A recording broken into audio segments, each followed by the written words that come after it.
I know that's a cliche, and a lot of teams have said that before and ended up going down. But that was Tim Russell, and he's here to talk about Thai Port with us. And we've got Dale Farrington back. My name's Nig, and welcome to Thai League Football Preview Review Podcast. Thanks for the support last week, everyone, for our first podcast. We're putting out another 5-minute one this week, but we had a lot of comments saying that the last podcast was just too short. So what we're doing is we're putting out a 5-minute one because I think it reaches the most people, but we're also putting out a 20-minute full podcast as well, which is on Patreon. So you can go over there. It's $1 to download it, and that goes towards obviously putting energy into making these things. So if there's the support, we'll keep on going. So just check the link attached, and that'll take you to the full Thai League Preview Review podcast. And I'm here with Dale Farrington. How are you, Dale? I'm good, thank you. Okay, did you enjoy the first week? I did, yes. There was lots of good games, lots of interesting talking points.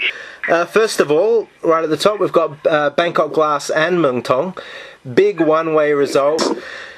What did you think of that game? Thong looked very good indeed. I mean, I think I said in the preview that they would be up there. It all depends on how the AFC campaign impacts on the league season. For Bangkok Glass?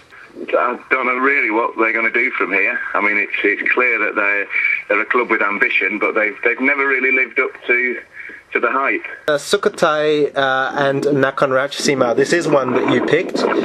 Wasn't unexpected. I think I predicted an away win there.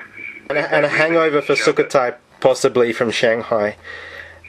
You know, and then coming back, it's a long way. You've got such a lot to deal with, the temperature.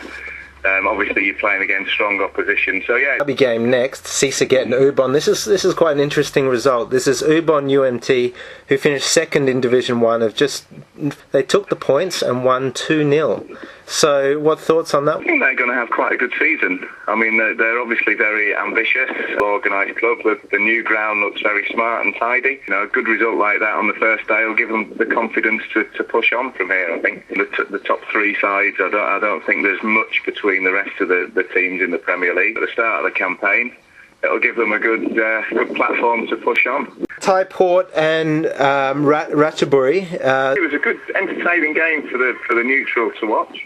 We got the equaliser with, I think it's virtually the last kick of the game.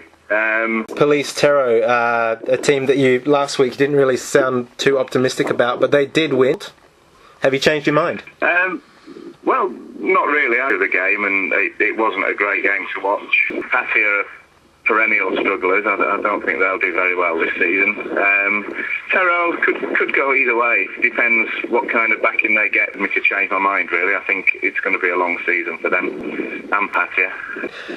Buriram United and Chonburi went 2 goals up. Surprised Buriram, although Buriram did manage to get a couple of goals in the end. Before the game, I would have certainly settled for a draw, without any doubt. There's a feeling of disappointment in the Chonburi camp, really. Chiang Rai United and Superpower, I think this one everyone could see from a mile off. It was 4-0. Two teams that are expected to end at opposite ends of the table. Anything to take out of that game? Well, like you say, a totally expected result. I don't think anybody could see anything different. Yeah, I mean, it's a good start for Chiang Rai United. Like I said last week, absolutely. It's going to be difficult. It's what they needed after the build-up, I think, of the pre-season, because I don't think they'll be happy with 5 or 4 or 3, maybe. No. Well, I think they've pretty much stated their intentions. Okay, the next one, Bangkok United and Siam Navy. That was 1-0 to Bangkok United. I think Bangkok United very lucky to get away with that. There were many opportunities. Siam Navy just didn't put it in the back of the net. But in a way, they could take that as a positive, Bangkok United, because they're getting the points even though they weren't playing well. And the next one, Supanburi and Thai Honda. Supanburi came back from a goal down to take all 3 points at home. Possibly a predictable result. Is this what you saw coming? Yeah, no surprises there. So let's have a look at Thai Port first of all. I've got Tim Russell here who runs portfcsandpit.com, which is the main media resource for foreigners for Thai Port FC. Thanks for joining us, Tim. You're welcome. Hi, Nigel. What your expectations are for Thai Port FC and if they were at all altered by the game last weekend?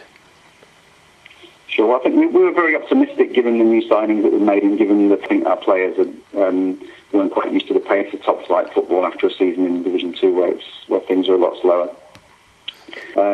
Should probably have had a penalty, which obviously was a controversial moment. The referee gave us a penalty and then changed his mind again, which took about 6 or 7 minutes of arguing. But those 6 or 7 minutes got added on at the end, and that's when we equalised. What's a good result for Thai Port this year? And the owner, the coach, the coaching staff, the players are all thinking top half, so they're being quite ambitious for a club that's just come up.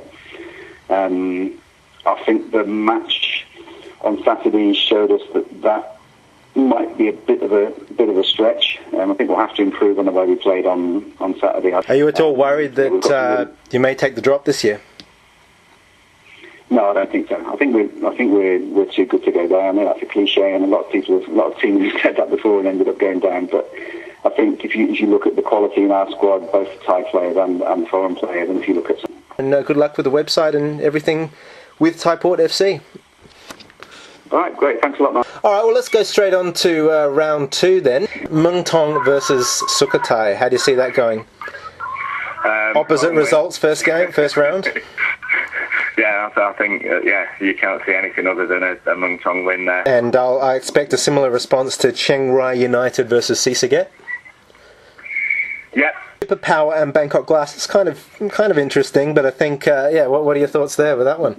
Yeah, that's quite a tough one to call. I mean, so I'll go for an away win. Away win to Bangkok Glass. Okay, and the next one, Siam Navy and Buriram United. I think Buriram to win that one by the odd goal, I think.